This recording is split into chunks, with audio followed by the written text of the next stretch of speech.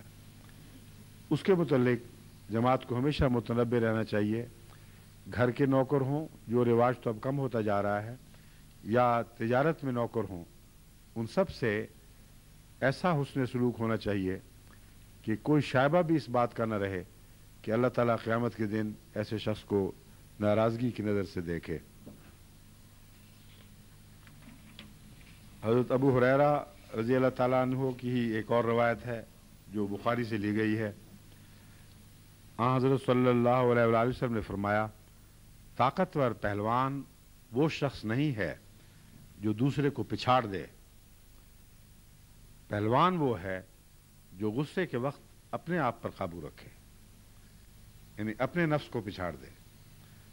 اور یہ وہ نصیحت ہے جس پر توجہ نہ دینے کے نتیجے میں بہت بڑے بڑے دردناک واقعات پیدا ہوتے ہیں اور بہت سے جھگڑے ایسی شکل اختیار کر جاتے ہیں جن کے نتیجے میں خاندان دکھوں میں مبتلا ہو جاتے ہیں، لمبی مصیبتیں پیچھا کرتی ہیں، کئی خاندانوں کو مدتوں جیلوں میں وقت گزارنے پڑتے ہیں، بہت ہی بد حالتیں پیدا ہوتی ہیں ایک اس نصیحت کو نظر انداز کرنے کے نتیجے میں کہ ایک انسان غصے کے وقت قابو نہ پا سکے. حضرت صلی اللہ علیہ وآلہ وسلم نے اس سلسلے میں جو نصیحت فرمائی ہے، تفصیلی ہدایت دی ہے، وہ یہ ہے کہ اگر غصہ آئے تو ایک گھونٹ پانی کا بھر لیا کرو، اس سے کچھ تھوڑی سی ٹھنڈ پڑتی ہے. پھر فرمایا کہ اگر کھڑے ہو تو بیٹھ جایا کرو، کیونکہ غصے کے نتیجے میں انسانی مزاج اچھلتا ہے اور بیٹھا ہوا آدمی اٹھ کھڑا ہوتا ہے، اور یہ اس کے برعکس صورت ہے.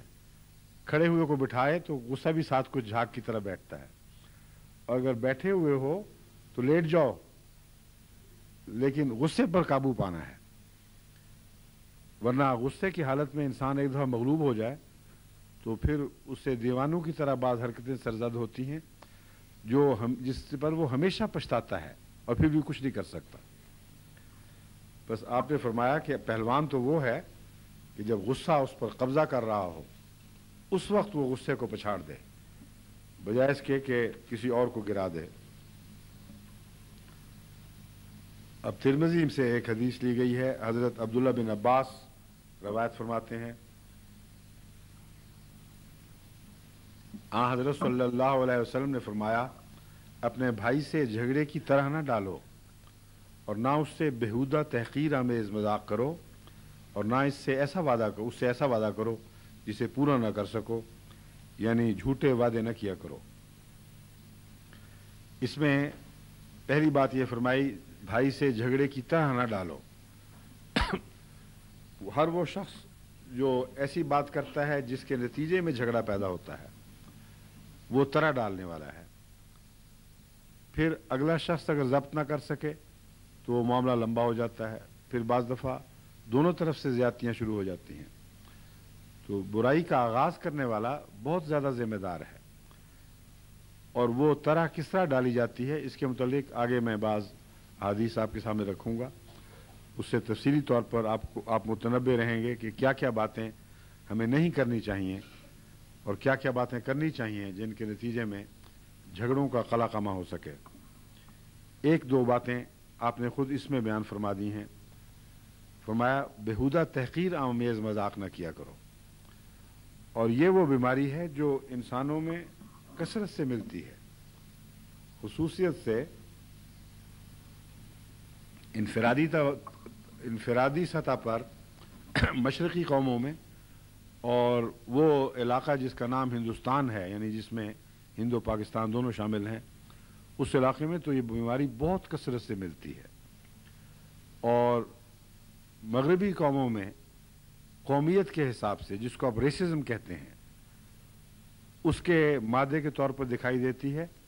اگرچہ باشعور لوگ مغربی قوموں میں اس کے خلاف جد و جہد کر رہے ہیں، اور لیکن ان کو خود خطرے دکھائی دے رہے ہیں کہ بدلتے ہوئے سیاسی حالات میں بعید نہیں کہ ریسزم دوبارہ سر اٹھا لے اور دوبارہ کئی قسم کی فتنے پیدا کر سکے۔ بہرحال قومی تحقیر ہو یا انفرادی تحقیر، یہ دونوں باتیں مہلک ہیں اور ان کے نتیجے میں لازماً جھگڑے پیدا ہوتے ہیں۔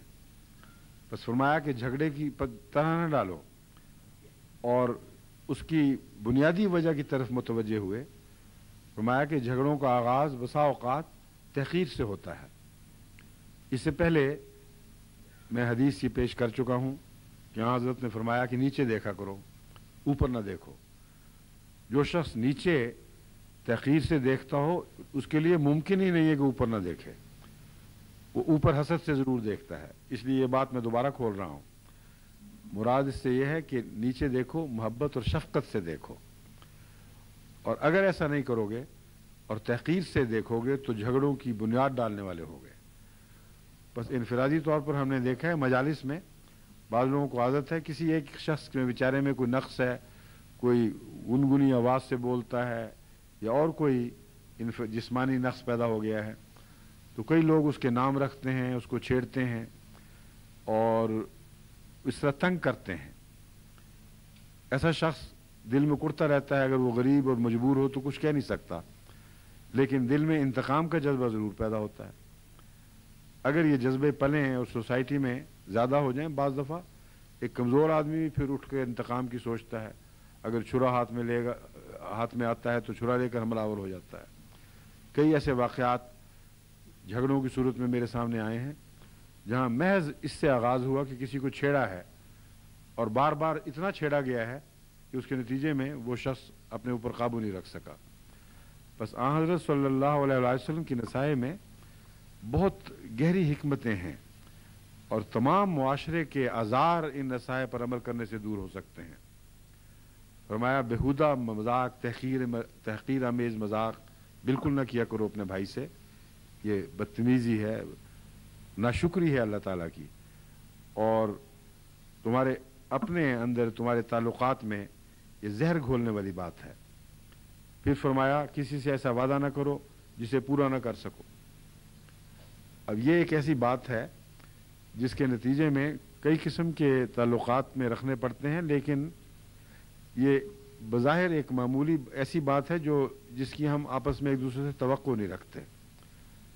آپ کہتے ہوں گے کہ یہ نصیحت مسلمانوں کو کیوں کی گئی ہے کہ ایسا وعدہ نہ کرو جسے پورا نہ کر سکو۔ امر واقعہ یہ ہے کہ ہر گھر میں ایسے وعدے ہوتے ہیں جسے پورا نہیں کیا جاتا، ایسے وعدے ہوتے ہیں جنہیں اس نیت سے کیا جاتا ہے کہ پورا کرنا ہی نہیں ہے۔ مائیں وعدے کرتی ہیں اپنے بچوں سے، وہ رو رہے ہیں، وہ کسی چیز کے لیے ضد کر رہے ہیں اور وہ ضرور وعدہ کر دیتی ہیں کہ ہاں میں تمہیں یہ چیز لے دوں گی، لیکن جانتی ہیں کہ یہ جھوٹ ہے اور میں نہیں کروں گی ایسا۔ خاوند ایسے ہیں بیویوں سے وعدے کر دیتے، مطالبے کرتی ہیں کہ ہاں یہ کام ہو جائے گا، سب ٹھیک ہو جائے گا، یہ کرتے ہیں، اور یہ وعدے روزمرہ ہماری زندگی کا حصہ ہیں، اس لیے اس بات کو اجنبی نہ سمجھیں۔ شاید ہی کوئی ایسا انسان ہوگا جو جان بوجھ کر وعدہ کرے جو اس نے پورا نہیں کرنا۔ اکثر ہم میں سے ایسے ہیں جو کم سطح پر صحیح، محدود دائرے میں صحیح، مگر وعدے ضرور کرتے ہیں جنہیں پورا کرنے کی نیت نہیں ہوتی، اور اس کے نتیجے میں آئندہ جھوٹے وعدہ کرنے والی قوم اپنے پیچھے چھوڑ جاتے ہیں۔ وہ بچے جن کے گھروں میں یہ بات ہو رہی ہو، وہ بڑے ہو کر انہی باتوں پر اپنی روزمرہ کی زندگی میں عمل کرنے لگتے ہیں۔ وہ سمجھتے ہیں کہ آسان طریقہ مصیبت سے چھوٹنے کا یہ ہے کہ وعدہ کر دو اور پھر اسے بے شک پورا نہ کرو۔ بس آن حضرت صلی اللہ علیہ وآلہ وسلم کی ہر نصیحت بہت ہی گہری ہے اور ہماری زندگیاں سنوارنے کے لیے ان میں ایک بھی ایسی نہیں جو اسے نظر انداز کیا جا سکے۔ جہاں آپ نظر انداز کریں گے وہاں ہماری زندگیوں کے اعتبار بگڑ جائیں گے۔